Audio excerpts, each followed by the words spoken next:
जय श्री महाकाल। स्वागत है हमारी YouTube चैनल में। तो चैनल को सब्सक्राइब करिए। आज हम आपको एक ऐसी साधना बताने जा रहा हूँ जो आपको इतना शक्तिशाली बना देगा कि आप सोच भी नहीं सकते हो।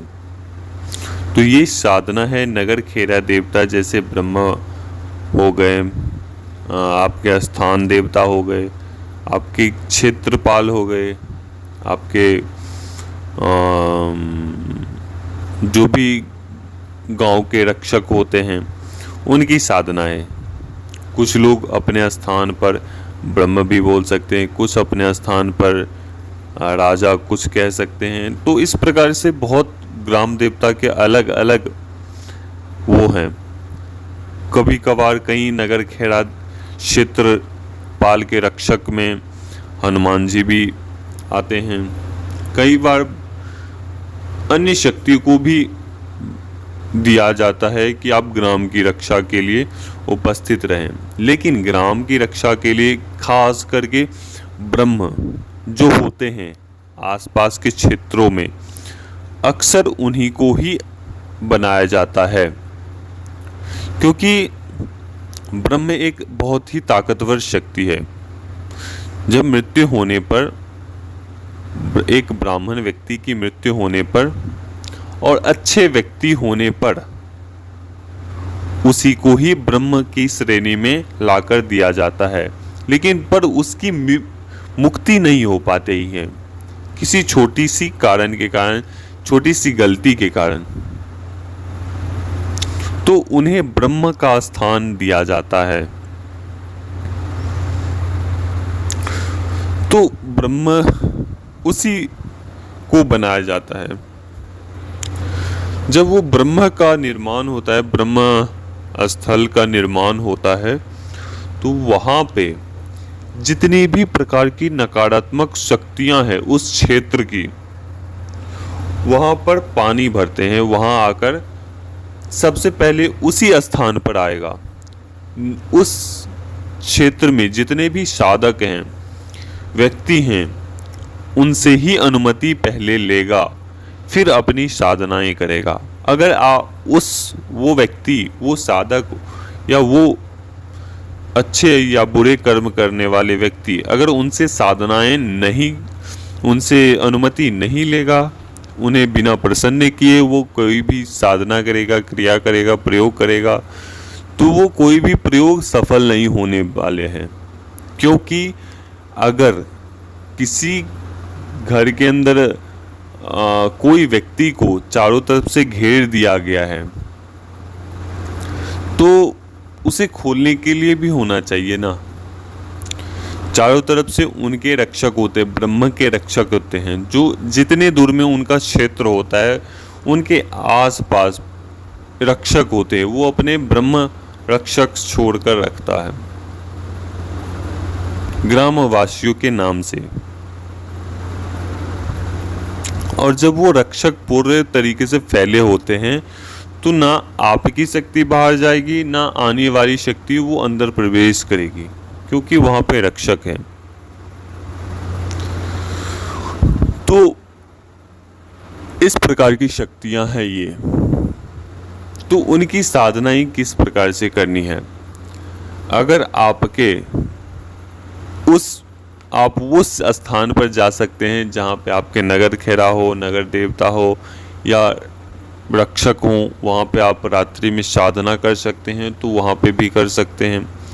अगर कोई व्यक्ति ऐसा होता है कि आप कहीं भी साधनाएं नहीं कर सकते हैं, ऐसा भी होता है कि उस स्थान पर नहीं जाकर करनी होती है, कोई उल्टा सीधा सोचेंगे, तो आप एकांत स्थान पर भी कर सकते हैं, लेकिन वह स्थान साफ सुथरा होना चाहिए, अच्छा होना चाहिए। क्योंकि जब वो ब्रह्म की शक्तियां आते हैं, तो आपके आसपास बहुत ही सफ़ेद सफ़ेद आपको नज़र आएंगे, एकदम से आपको सफ़ेद आकृति में उनकी ओजस्वी चेहरे आपको दिखाई देंगे। जैसे ब्रह्म राक्षस होते हैं तो उसी कैटेगरी के होते हैं, लेकिन उनसे 100 गुना ज्यादा ताकतवर ये ब्रह्म होते हैं, एक ब्रह्म। और उस ब्रह्म के अंदर कितने ही ब्रह्म होते हैं, फिर जाके एक ब्रह्म बनाया जाता है। उसके अंदर कितने ही प्रकार के ब्रह्म राक्षस होते हैं जो उनके दूत होते हैं। उनके अंदर अनेकों प्रकार के ब्रह्म राक्षस होते हैं, अनेकों प्रकार के। आप सोच सकते हो कि एक ब्रह्म राक्षस में कितनी ताकत होती है। और ये ब्रह्म राक्षस से 100 गुना ताकतवर ये एक ब्रह्म होते हैं। उसमें कितने ही प्रकार के ब्रह्म के अंदर अनेकों प्रकार के ब्रह्म होते हैं। तो मैं इस प्रकार की साधनाएं बता रहा हूं। तो एकांत स्थान आपको चुनना है। चुनने के बाद आपको गुरु अनुमति का पालन करना है। उस प्रकार से करने के बाद आपको एक चावल के बने हुए आपको दीपक तैयार करने हैं। चावल नहीं हो तो आपको आटे के बनाने हैं। आटे में थोड़ी सी आपको चावल के जो आटे हैं वो आपको मिक्स करके फिर आपको बना लेनी है एक दीपक। अच्छे तरीके से बनाने हैं, थोड़े बड़े साइज के बनाने हैं कि आप 3 घंटे या 2 घंटे आप बैठ सके। और इसमें आपको चलेंगे तिल का या सरसों का तेल। सबसे अच्छा होगा कि सरसों का तेल उपयोग करें। इसमें आपको चाहिए होंगे रुई में आपको अकौवे के जो रुई होते हैं उसके आपको रुई की आवश्यकता होगी। उस रुई को जैसे आप कहीं भी जाते हैं अकौवे के पेड़ मिलते हैं, आग के पेड़ मिलते हैं, तो वहां से आपको प्राप्त कर लेनी है उस रुई को। क्योंकि कुछ क्षेत्र ऐसे होते हैं जहाँ पे हमेशा वो उपलब्ध हो जाते हैं, कभी कभार नहीं मिल पाता है, वो बहुत सॉफ्ट होता है।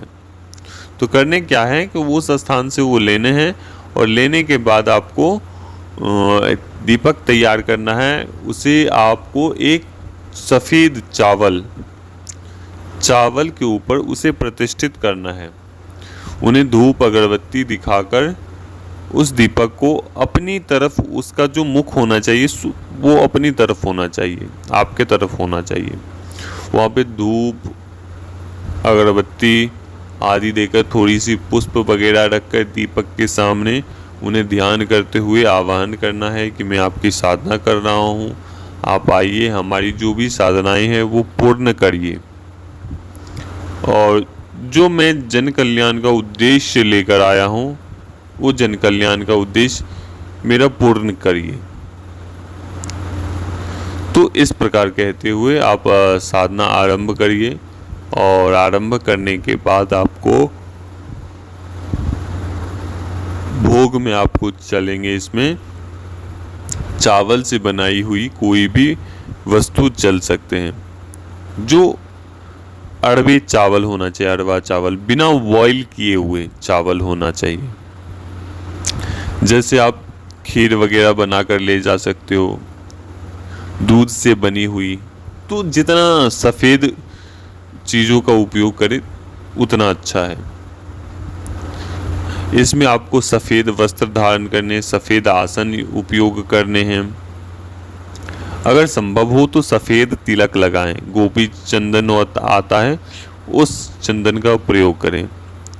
और इस प्रकार से करते हुए पहले, दूसरे, तीसरे दिन आपको अनुभव होना आरंभ हो जाएंगे और धीरे धीरे आपको आकृति दिखना आरंभ हो जाएंगी।